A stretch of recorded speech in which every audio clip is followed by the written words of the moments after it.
Guys, what's up? It's GVKcollectibles, and today we're going to be taking a trip to Gotham that's being held under siege by the Scarecrow and the Arkham Knight, but the only one to stop him is Batman.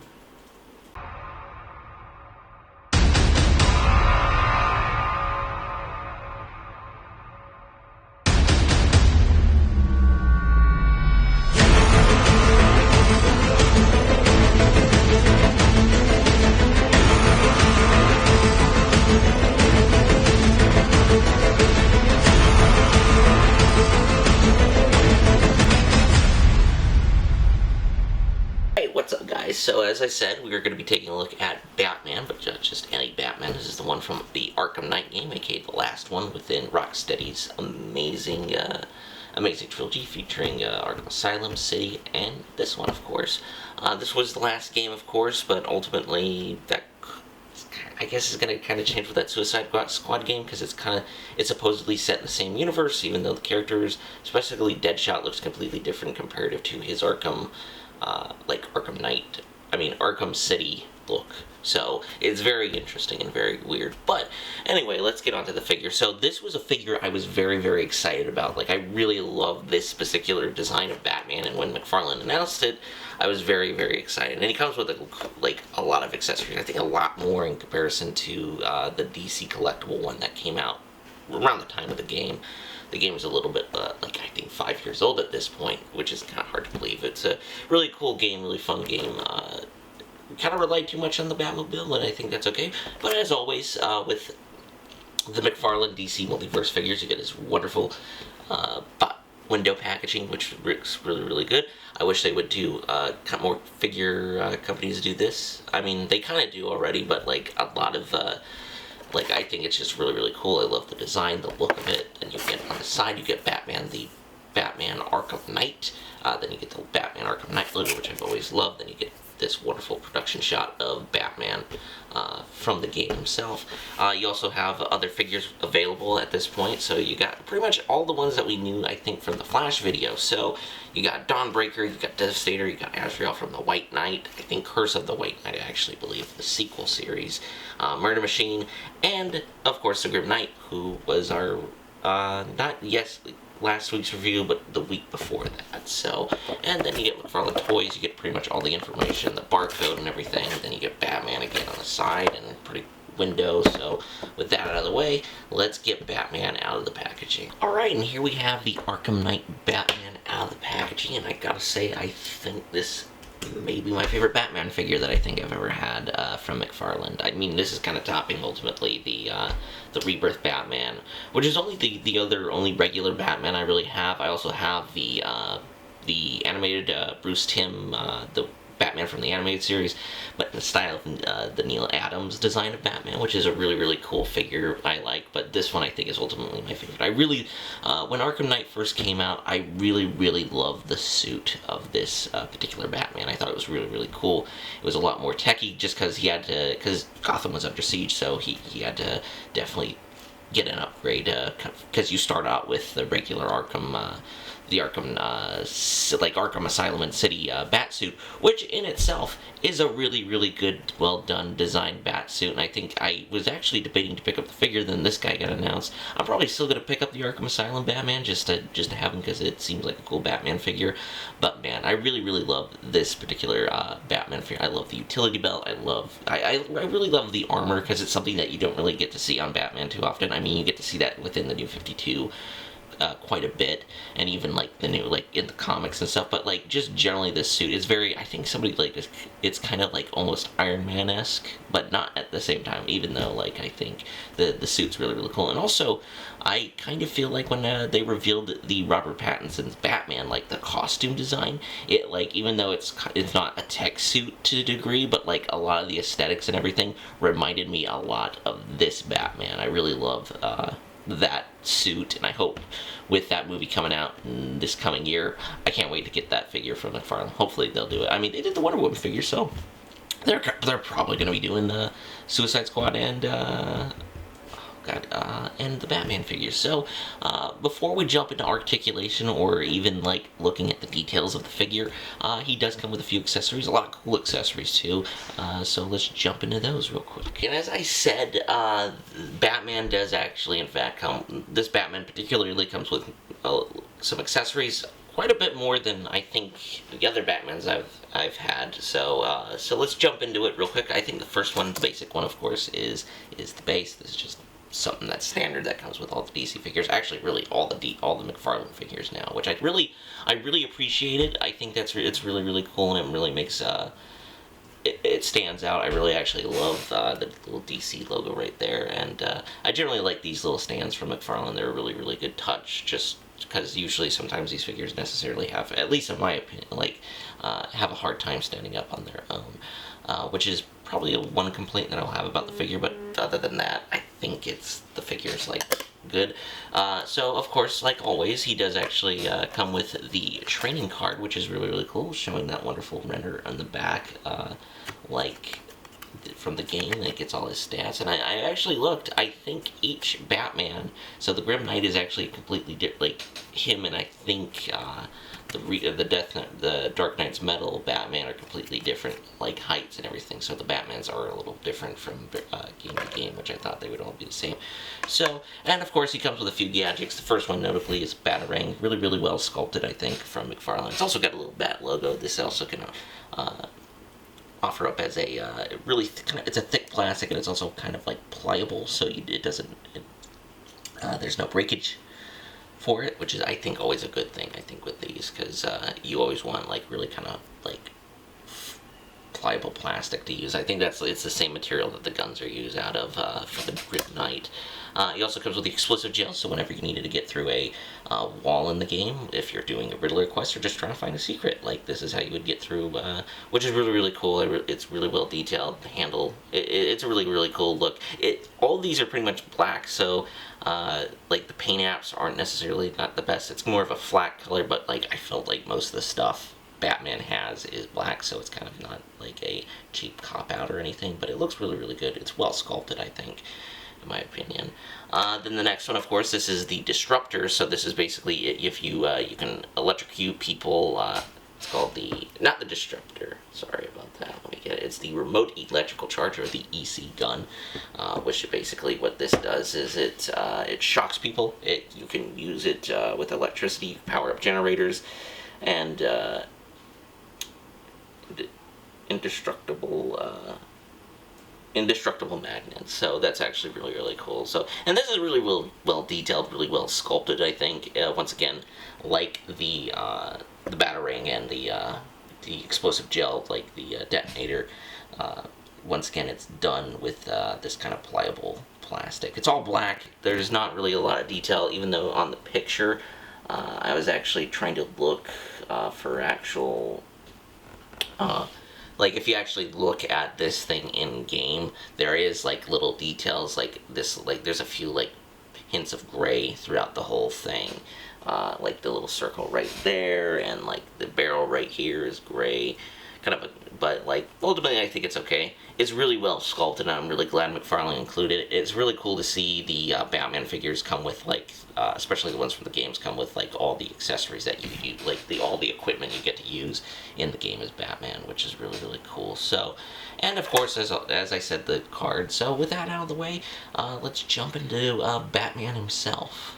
A little bit of a close-up of Batman from the Arkham Knight games. As I said, I really love this design and this suit particularly. I think a lot of people may complain about the cowl being a little too tall. There's a lot of people who kind of go back and forth of what kind of cowl size they like. I like this size. I mean, it reminds me a little bit of the Dark Knight, like the Dark Knight suit from the Nolan trilogy. That's what it definitely reminds me of where it's like really pokey. And I know there's a lot of people who like the shorter kind of style of ears, which I kind of agree. I think my middle ground, I would say, for the ears for Batman is just generally the Batman the Animated Series, like the first suit he had. I think it's like that's perfect for ears. But it's really cool. There's a lot of cool detailing within the sculpt right here, of where you get to see like where the mask gets put on, where he takes it off, because this is technically like a kind of unique tech suit, bat suit, which is really, really interesting, like for him to compete. So he's able to be a little faster in combat, even though at this point in the trilogy, this Batman is like peak of his performance, like, and I think Arkham Knight, in my opinion, has some of the best combat, like, within the three games. I think it's just solid. Like, Bruce Wayne moves super fast, like he can, Batman can, like, you can move really quickly. But like either way, once again, you get the really cool bat logo, the Arkham Knight, the Arkham bat logo, which I think is really, really cool and really well done. I really love the design of this particular suit. Also, like the chest and everything of like the armor itself, because it's a really cool cutscene of where he actually puts this on for the first time, and it's really, really well done. The belt's really cool. The utility belt, I think it's really well done. It doesn't have the bat logo, but it looks really, really good. Like, let me flip around real quick. You get a lot of good detail on the back, especially like you get all these kind of grays. Like you get there's a good mishmash of like different colors here that I think is really, really cool. And even then you get like some really good detail on the backing of the suit, which is really, really cool. The belt, you get to see a lot of the mesh in the suit right here on the shoulder pieces and too. But like there's a lot of different like kind of colors being used here, which is really, really cool. Like I love the grays and I love the black that's used for the suit. I think it looks really, really solid, and you get to see like kind of the mesh right there. The gauntlets look solid in my opinion. I think they're really, really cool. Not too long, not too ridiculously sharp, which is a good thing. I think if you want to give this to your kid, or if like somehow your kid gets this, like he's not going to cut himself. I think that's always a big thing for parents to worry about. And like generally me, because you know the old Kenner dinosaurs, like the old Kenner gods, like Jurassic Park dinosaurs. Man, some of those teeth they had like really hurt. You could hurt yourself with them. But yeah, like once again, a lot of great detailing in the suit. Like I love the blacks and everything, and like the mesh here and there. Boots look really, really well done. Like once again, the sculpt is like I think really, really good and really on point. This is very much the Arkham Knight Batman. There's actually a second variant of this figure that's actually a gold figure. It's the kind of chase version, which I'm kind of I like McFarlane doing that. There's not a lot of toy companies. Like the best I can equivalent to is really like with Jack's Pop, like with my brother with like Funko Pops, because usually Funko they do that constantly of where you have different variations of each specific figures. Like you get like this one's a chase, this one like is a bloody version. Like for horror ones, it's like this is a bloody version, and it's like really, really cool. And I really like that there is different versions. Like I love the kind of the bronze ones, which is really, really cool. They're not my cup of tea personally, but I like the option that they have them. I think McFarlane has done a really, really good job with this figure. Also, I never really show this within videos, which I'm kind of like upset that I don't. But basically, for like the accessories, basically if you just want to plop the Batarang, plop in there relatively easy, and it fits really well. Like that's really, really good. He has a really, really good solid grip on him. Luckily the gel is really solid, so there you go if you want that right there. Really, really easy to put those. Luckily, as I said, it's a good thing that these the weapons and everything are really, really pliable plastic, which is a really, really good thing, and I really think kind of more companies should do it just because it will make it easy. I will say though, when you get this figure, like the grip is really, really ridiculously tight, so if you want to heat, I would assume heat it up with a blow dryer, or if you just want to put this guy in water, which is usually what I do for a lot of the NECA figures, but like luckily I haven't had any really breakages on these McFarlane figures, and I actually get really lucky with the NECA figures too. So but like once again, if you just want to heat those these arm, like you heat them up like for maybe 10 seconds or something, just so they're enough where you can pry it open, then you could shut it again. You could definitely do that. Once again, also I think another thing I completely forget to mention, so let me try to get a close-up of the face. So I think that's as good as I can get with on the face, but like once again, you can see a little, it's really, really well detailed. The eyes within the matte, the cowl itself are really, really well done. I think they don't look derpy at all, which is a really, really good thing I think you want from a figure. The face sculpt, like the chin basically of Bruce Wayne, because that's the only thing you get to see of his face, is really, really good, really, really solid. Here, Bruce, put your arm down. But yeah, I think it looks really, really, really good. Face sculpt on this guy, really, really great, and wonderful. So, yeah, without me gabbing any on about detailing on this figure, once again, it's really, really great. Let's get into articulation and see how he is. And as I was saying, the articulation for Batman, he can look up a pretty good amount, which is really, really good, I think.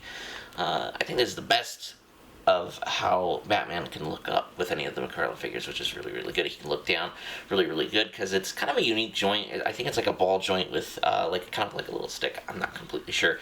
But anyway, you get arms can move out that way. Actually, there isn't really any hindrance through this little patch, because it's technically attached to the arm right here, so you could actually kind of move it up a decent amount. He's just also got double jointed elbows, which is really, really good and solid. Wrists can move all the way around, and they're kind of like on this kind of joint system, like a Revoltech joint, so they can go up pretty much anywhere if you have the joint essentially pointed, kind of. It can look up, but you can also rotate it, and it can go like up and down like that, so you can get them in like punch-in poses, which is really, really good. There's a kind of a bit of an ab crunch right here, not like, I wouldn't say it's like very much like the Superman ab crunch, because I think, like, did that figure have an ab crunch? Let me check. No, yeah, well, there really isn't too much of a big ab crunch, but there, like, you can still get a crunch at it, and there's like you can move it back to back like that, which is really, really good. Legs move up all the way. You can move back a decent amount. Knees are on a double joint, which is interesting, because I feel like these joints, they feel like they're kind of like a ratchet, kind of like almost like ratchet joints, it seems, especially like within the leg right here. Feet can move up and down. There's that little toe articulation, of course, and you can get a decent amount of like ankle pivot. Once again, the feet are kind of on a joint system, very much like the Revoltech figures and like the other Batman figures, so it can move up and down. It's kind of hard to get a swivel, but like wherever you essentially move the joint, I think, like the like where the swivel is, you can get a good decent amount of articulation out of this guy, which is really, really good. I think the articulation is pretty good. McFarlane, as I said, they have came definitely a long way comparative to like their Halo figures, which were really, really well detailed. That's always the thing with McFarlane figures. They've been really well detailed, but their articulation is kind of lacked. I felt like they were doing a really good job with the Halo 5 figures before they didn't renew the license, which I was kind of upset about, but ultimately I am kind of glad to see them going into the route. And even with their Destiny figures, the Destiny figures I really like, but ultimately their articulation is a little outdated comparative. They remind me of like when NECA actually started to get into articulated figures, but this is getting on par with the NECA figure, I think, which is really, really good and really, really solid in my opinion. So, without me gabbing on about the articulation anymore, let's get into some size comparisons, see what he scales with. And here we have him compared to some other figures from different lines, of course, from actually different companies, to be completely honest. So we have the Wicked Cool Toys Master Chief, or the Jazzware Master Chief from Halo Infinite, which is a really solid figure. Here we have the actual Storm Collectibles Cat Diaz from Gears 4-5, or Gears 5, and we have the NECA Predator from, of course, the Ultimate Jungle Hunter from NECA. So yeah, I mean, he's about normal size for a 7-inch figure, I think, and I think it's really, really cool to see him with all these other, these 3 other video game figures. I kind of like pick the Predator because usually the Predators are my go-to, even though they're relatively gigantic comparative, but he fits into really well scale, and it's actually really cool to see these three video game characters together, because it's just really, really cool. Alright, and here we have him compared to some other Batmans, of course. So here we have him next to the kind of Bruce Timm, the animated series Batman, that is kind of a homage to the Neil Adams design, which I really, really love. I love the blue cape. We have the Rebirth Batman, aka Dark War, really technically Dark Knight's Metal Batman, aka Rebirth Batman, and we have probably one of my favorite Batman figures, the NECA 2-pack Batman Predator set with when he's in the armor fighting against Predator, which is really, really cool. And once again, which is my favorite Batman figure. I kind of really love the Arkham Knight Batman and this guy. Like, the face sculpt on this guy is absolutely phenomenal. It looks really, really great. But I do love this Arkham Knight design. And I also, like, not to necessarily say that I dislike any of these guys. I really love these two. I love the Batman animated series aesthetic, even though, like, with this figure particularly, I didn't do a review of this figure, but like the animated designs don't necessarily translate well into figures just because of how they're designed. Not necessarily to say bad things about Bruce Timm's art design or anything, or even McFarlane. Like, it's really, really cool that they were able to do this, and especially even when GVKcollectibles did these figures back in the day. So yeah, but once again, I really love these figures. My biggest complaint with this guy is the lack of the kind of head articulation to be able to kind of look up with this one has, and this guy has too, and even this guy has too. So yeah, so those are, it's technically a Batman party, kind of. Here we have Batman ready to throw downs with some criminals, maybe, you know, Harley Quinn or somebody like that, or Joker's crew. Once again, I really, overall thoughts on the figure, I really, really love this figure. I think it's a really, really great Batman figure. It's probably, I have a soft spot for the design, of course, so maybe there's a little bias coming from me. I think my biggest complaint is the feet of him not being able to stand too well without the bases, but, like, other than that, I think the articulation is really solid. Paint apps and everything are really, really solid. It's one of, if you're looking for, like, a cool kind of Batman that it necessarily isn't like a comic Batman, or if you just like Arkham Knight, this particular Batman, I would definitely suggest picking up this guy. Or if you're just a big fan of the Arkham series in general, like, I suggest pick up this guy because he's really, really cool and really solid. I was actually going to get the Deathstroke too, but I decided against that at first. Now I'm kind of regretting it because I actually think that Deathstroke figure looks pretty tight and really cool. Another thing I didn't forgot to mention, of course, was the cape. The cape within the articulation section, very much like the other capes within the Batman figures, are very much this kind of the rubber plastic, but this one I think is probably one of my favorite ones. Next to the Rebirth Batman, of just how it's like kind of in a dynamic pose. This cape very much reminds me of a Spawn cape, which I think is really, really cool. But once again, overall thoughts, I think it's a really great Batman figure. It comes with a lot of cool accessories, whether it be the back ring, the EC gun, or the explosive gel. You also get the card, of course, too, which I think is really, really cool, and a really cool thing that McFarlane has been including with these figures particularly. I really hope we get to see more of the Arkham stuff. I think I would really, really love to see a Arkham Knight, McFarlane do an Arkham Knight, and even the Red Hood, because I really love that Red Hood design. Yeah, so if, as I think I said, if you really love the Arkham series and you particularly like this figure, definitely pick him up. And with that out of the way, of course, I hope you guys enjoyed the video, and I hope you hit like and subscribe, and remember to hit the little bell notification when you get notified when videos like figure reviews of Mondays and What's in the Box Wednesdays come out. Also, remember to check us out on Mercari. I do have a few kind of collectibles in here. I actually have the GVKcollectibles version of this guy, so if you are looking for the older figure, which is a really, really solid figure in my opinion, so that. Also check out Jack's Pop Guy on Mercari as well, and also check us out on Instagram, GVKcollectibles and Jack's Pop Guy. You'll get to see close-ups of this guy. So with that being out of the way, I hope you guys have a wonderful day, and peace.